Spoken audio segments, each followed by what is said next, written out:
हमने ख़त्म कर लिया था डिस्ट्रीब्यूशन ऑफ मेजर इंडस्ट्रीज़ तक, है ना। अब हम ख़त्म करेंगे iron and steel industry. Side में ग्लोसरी में स्मेल्टिंग के बारे में दे रखा है। स्मेल्टिंग बेटा एक ऐसी प्रोसेस होती है जिसमें आप मेटल को उसके ओर से एक्सट्रैक्ट करते हो, है ना, हीटिंग की मदद से, है ना। उसके मेल्टिंग पॉइंट से बियॉन्ड मेल्टिंग पॉइंट जाते हो, यानी और ज़्यादा उसका मेल्टिंग पॉइंट डिक्रीज़ करते हो, जिससे कि आप उस ओर के अंदर से उस मेटल को निकाल पाओ जिस मेटल को आप निकालना चाहते हो, उसे स्मेल्टिंग कहते हैं, ठीक है।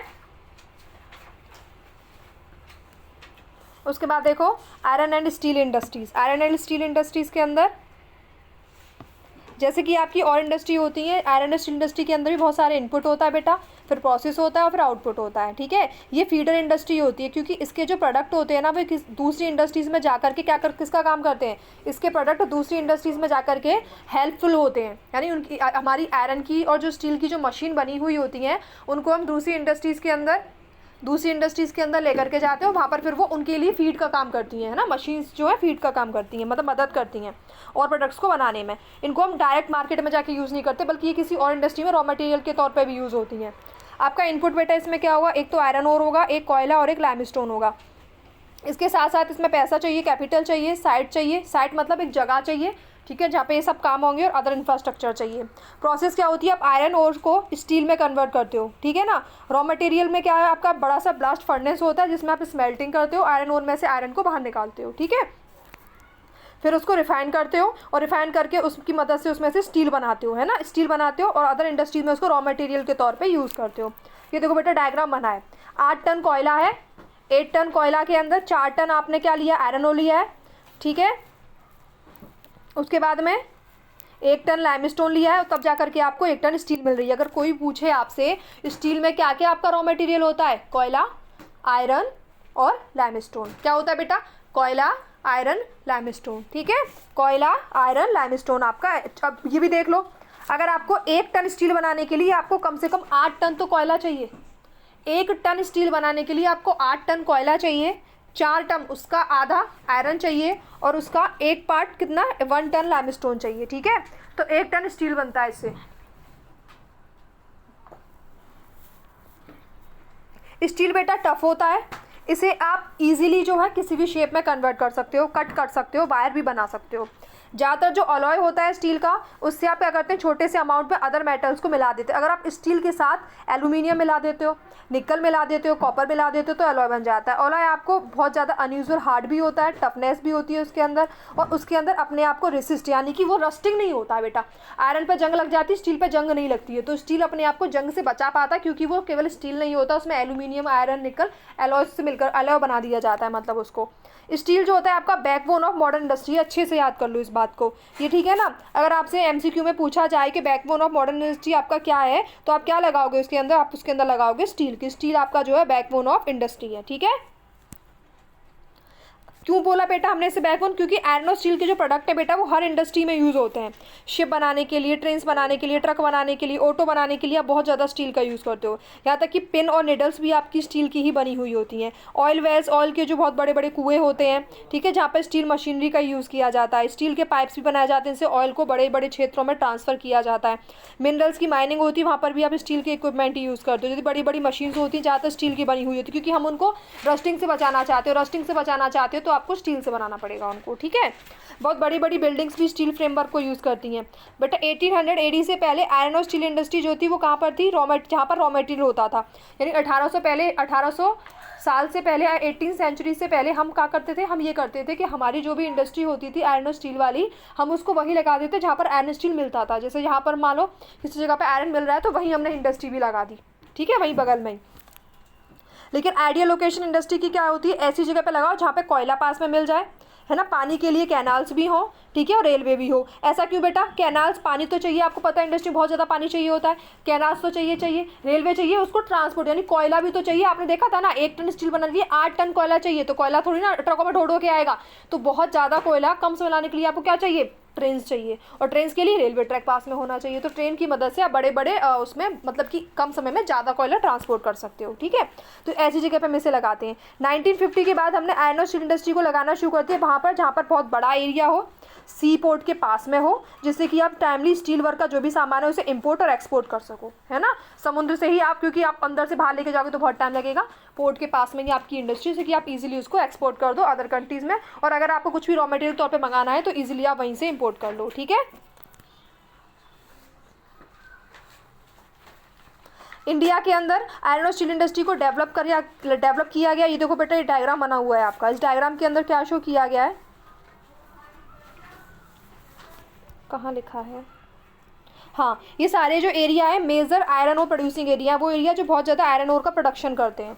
कौन कौन से एरिया बेटा, देखो कनाडा में, ठीक है, आयरन और का बहुत ज़्यादा प्रोडक्शन होता है। यूएसए में होता है, जर्मनी में, यूरोप के अंदर, रशिया में बेटा, जापान में, इंडिया का भी पार्ट है बंगाल वाला, ठीक है, ऑस्ट्रेलिया का पार्ट है ईस्ट वाला, साउथ अफ्रीका है, ब्राज़ील है। ये सारे आपके मेजर आयरन और प्रोड्यूसिंग एरियाज़ हैं, ठीक है। चीप लेबर बेटा, रॉ मटेरियल के तौर पे साथ में आयरन की आप इंडस्ट्री खोल रहे हो तो आपको लेबर चीप चाहिए, ट्रांसपोर्टेशन भी चाहिए, आपको मार्केट भी चाहिए। और जो इंपॉर्टेंट स्टील प्रोड्यूसिंग सेंटर हैं आपके, वो कौन कौन से इंडिया में, भिलाई है, ठीक है, ठीक है, भिलाई है आपका, दुर्गापुर है वेस्ट बंगाल में, बर्नपुर है, जमशेदपुर है आपका झारखंड में, राउरकेला है आपका, ठीक है ना, बोकारो है आपका। ये सारे आपके इंपॉर्टेंट आयरन और, ठीक है, इंडस्ट्रीज़ की लोकेशंस हैं, ओके, इंडिया के अंदर। कहाँ कहाँ पर फैले हुए हैं बेटा, ये 4 के 4 फैले हुए, बंगाल में, झारखंड में, उड़ीसा में और छत्तीसगढ़ में। और एक है बेटा भद्रावती एंड विजयनगर, ये कर्नाटक के अंदर है। भद्रावती और विजयनगर कहाँ है, कर्नाटक में। विशाखापट्टनम कहाँ है, आंध्र प्रदेश में, ठीक है। और आपका सलेम कहाँ है, तमिलनाडु में। और भी बहुत सारे स्टील सेंटर हैं जो कि लोकल रिसोर्सेज के आसपास ही लोकेटेड हैं, ठीक है। उसके पहले जो मैंने आपको बताए थे ना, भिलाई वाला वेस्ट बंगाल में था, दुर्गापुर भी वेस्ट बंगाल में है, बर्नपुर जमशेदपुर झारखंड के अंदर है, राउरकेला उड़ीसा के अंदर है, बोकारो आपका छत्तीसगढ़ के अंदर है, ठीक है।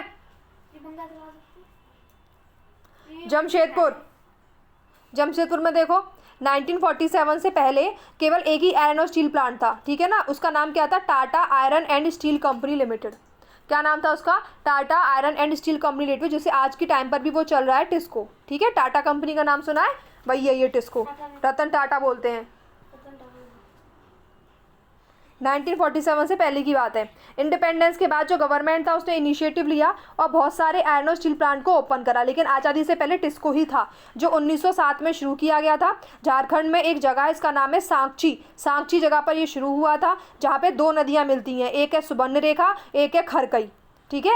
झारखंड में बेटा 2 नदियां हैं जहाँ पर ये दोनों नदियां आपस में मिलती हैं। उस जगह पर आपका एक जगह है, इसका नाम है सांची, वहाँ पे आपकी टिस्को कंपनी का स्टेबलाइजमेंट हुआ था जमशेदपुर के अंदर, झारखंड के अंदर 1907 में, सुवर्णरेखा और खरकई नदी के मिलन पे, जहाँ पर सुवर्णरेखा और खरकई नदी मिलती हैं, ठीक है। सांची का नाम ही बदल करके जमशेदपुर कर दिया गया। आज हम साक्षी को ही किस नाम से जानते हैं, जमशेदपुर के नाम से जानते हैं। ज्योग्राफिकली देखेंगे तो जमशेदपुर जो है आयरन और स्टील का बहुत बड़ा सेंटर है। ये देखो, ये ब्लू में स्वर्णरेखा नदी आ रही है, इधर की साइड से खरकई नदी दिख रही है, दोनों का कॉन्फ्लुएंस हो रहा है, ठीक है। यहाँ आपका टाटा आयरन स्टील वर्क है, साइड में रेलवे स्टेशन भी है, ठीक है ना। और देखो सक्ची नदी को आज हम जमशेदपुर के नाम से जानते हैं। ऊपर पहाड़ दिख रहा है, डलमा हिल्स दिख रही हैं, डिमना नाम की एक लेक भी दिख रही है। जमशेदपुर एयरपोर्ट भी यहीं पर पास में ही है, टाटा ने अपना हॉस्पिटल भी खोल रखा है अपना, ठीक है। तो पूरा का पूरा एरिया तरीके से डेवलप हो गया है। और ये सारे रोड हैं, जितने भी आपका ये ऑरेंज कलर में दिखाई दे रहा है, पूरा का पूरा रोड है, ठीक है। सांची को हमने चूज़ किया है स्टील प्लांट के लिए बहुत सारी रीज़न की वजह से। पहली बात तो ये केवल और केवल आपका जो बंगाल नागपुर की रेलवे लाइन है, जहाँ से आप कोयला मंगा सकते हो अपने आयरन और स्टील को बनाने के लिए, वो रेलवे लाइन यहाँ से केवल 32 किलोमीटर दूर है, ठीक है ना। स्टेशन का नाम क्या है, कालीमाती स्टेशन। तो बंगाल से नागपुर जाने वाली जो रेलवे लाइन है, बंगाल से नागपुर मैं सोच पूरा महाराष्ट्र तक हो गया, बंगाल से नागपुर जाने वाली रेलवे लाइन यहाँ पर से केवल 32 किलोमीटर दूर है। उस स्टेशन का नाम है कालीमती रेलवे स्टेशन, है ना, जो कि आयरन ओर के बहुत ज़्यादा पास में है, कोयला के पास में है, मैंगनीज़ के पास में। हम उसे टफ बनाने के लिए स्टील को मैंगनीज़ भी उसमें डालते हैं, ठीक है, जिसे कोलकाता कहते हैं। कलकत्ता ऐसा बड़ा मार्केट है जिसमें आप आसानी से अपने प्रोडक्ट को बेच सकते हो, अपनी मशीन्स को बेच सकते हो। इसको जो है कोयला कहाँ से लेता है बेटा, झरिया कोल फील्ड से लेता है। आयरन और लाइमस्टोन, डोलोमाइट और मैंगनीज़ उसे उड़ीसा से मिलता है और छत्तीसगढ़ से मिलता है। तो कोयला तो वो झरिया से लेता है, आयरन, लाइमस्टोन, डोलोमाइट और मैंगनीज उसे कहाँ से मिलता है, उड़ीसा से और छत्तीसगढ़ से। खरकई और सुवर्णरेखा रिवर से उसे अच्छी खासी मात्रा में पानी मिल जाता है और गवर्नमेंट ने उसे एडिक्वेट मात्रा में कैपिटल भी दे रखा है अपने उसके डेवलपमेंट के लिए, ठीक है। जमशेदपुर जो है वहाँ पे बहुत सारे इंडस्ट्रियल प्लांट हैं, टिस्को के बाद जो लगाए गए हैं, जो कि केमिकल्स प्रोड्यूस करते हैं, लोकोमोटिव पार्ट्स प्रोड्यूस करते हैं, एग्रीकल्चरल इक्विपमेंट प्रोड्यूस करते हैं, मशीनरीज प्रोड्यूस करते हैं, टिन प्लेट और केबल वायर भी प्रोड्यूस करते हैं। डेवलपमेंट जो है बेटा आयरन और स्टील इंडस्ट्री का ये ओपन हो चुका है। अब बहुत ज़्यादा इंडस्ट्रियल डेवलपमेंट हो रहा है इंडिया के अंदर। हर सेक्टर के अंदर इंडियन इंडस्ट्री डिपेंड करती है आयरन और स्टील इंडस्ट्री। अब बिना आयरन और स्टील इंडस्ट्री के आप किसी भी सेक्टर में कुछ भी नहीं कर सकते। बिना मशीन से कोई भी आपकी फैक्ट्री चलेगी ही नहीं, और सारी मशीन आपकी स्टील से मिल करके ही बनी होती हैं, समझ रहे हो। तो इसीलिए ये आपकी जो इंडस्ट्री है ये बैकबोन इंडस्ट्री भी बोली जाएगी।